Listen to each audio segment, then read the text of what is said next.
La carte mère est le cœur du PC. C'est une carte à circuits imprimés sur laquelle sont connectés tous les autres composants de l'ordinateur.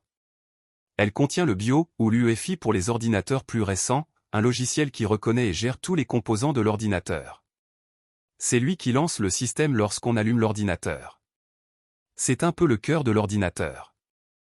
Le processeur est le cerveau de l'ordinateur, c'est lui qui organise les échanges de données entre les différents composants, disques durs, mémoire RAM, carte graphique, etc., et qui fait les calculs très complexes permettant au programme de fonctionner. Il peut aussi être appelé CPU, Central Processing Unit. Il a généralement un stockage de données faible. Tout ce qui se passe dans l'ordinateur en général passe par le CPU. La mémoire vive ou RAM stocke des données un peu comme sur un disque dur mais avec beaucoup moins d'espace. Elle contient tous les programmes en cours d'exécution ainsi que leurs données. Les performances de l'ordinateur dépendent de la quantité de mémoire disponible, plus la RAM a une grande capacité plus l'ordinateur va vite. Les informations contenues dessus s'effacent lorsqu'on éteint l'ordinateur. Le disque dur interne stocke toutes les données de votre ordinateur. La mémoire des disques durs ne s'efface pas lorsque l'ordinateur n'est plus alimenté en électricité. C'est là que sont stockés le système d'exploitation de votre ordinateur, vos documents, vos photos, vos dossiers, vos logiciels, etc. Deux types de disques durs, les disques HDD, Hard Drive Disk, et les SDD, Solid State Drive. Les HDD ont une mémoire de masse à disque tournant magnétique. Contiennent beaucoup d'informations et ne coûtent pas très cher, mais plus lent que le SSD. SSD est un composant informatique stockant les données sur de la mémoire flash. Plus rapide, il optimise le rangement des données mais son espace de stockage est plus limité. La carte son permet d'augmenter les capacités sonores d'un ordinateur.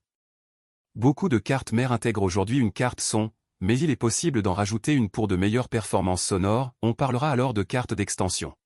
La carte graphique permet l'affichage de graphismes 2D ou 3D sur l'écran d'un PC. Il y en a une présente dans le processeur, mais on peut en rajouter une plus puissante pour permettre de faire du montage vidéo, de la modélisation 3D ou encore de prendre en charge les graphismes d'une jeu vidéo. Le port USB, Universal Serial Bus, permet de connecter vos périphériques vers votre ordinateur. Il a les capacités de faire passer de l'audio, de la vidéo, des données et encore de l'énergie.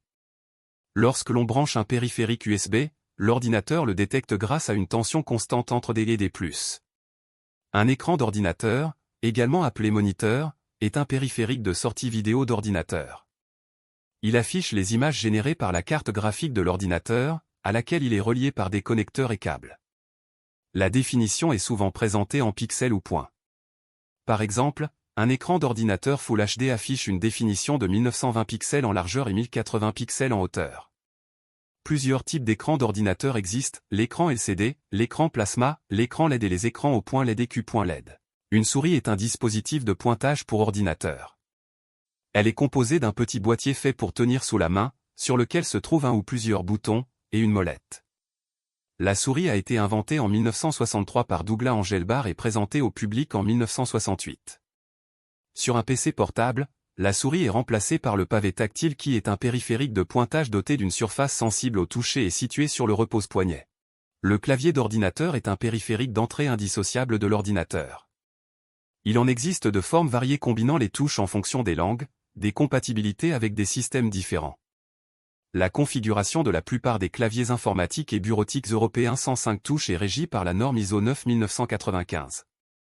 Les principales touches sont les suivantes.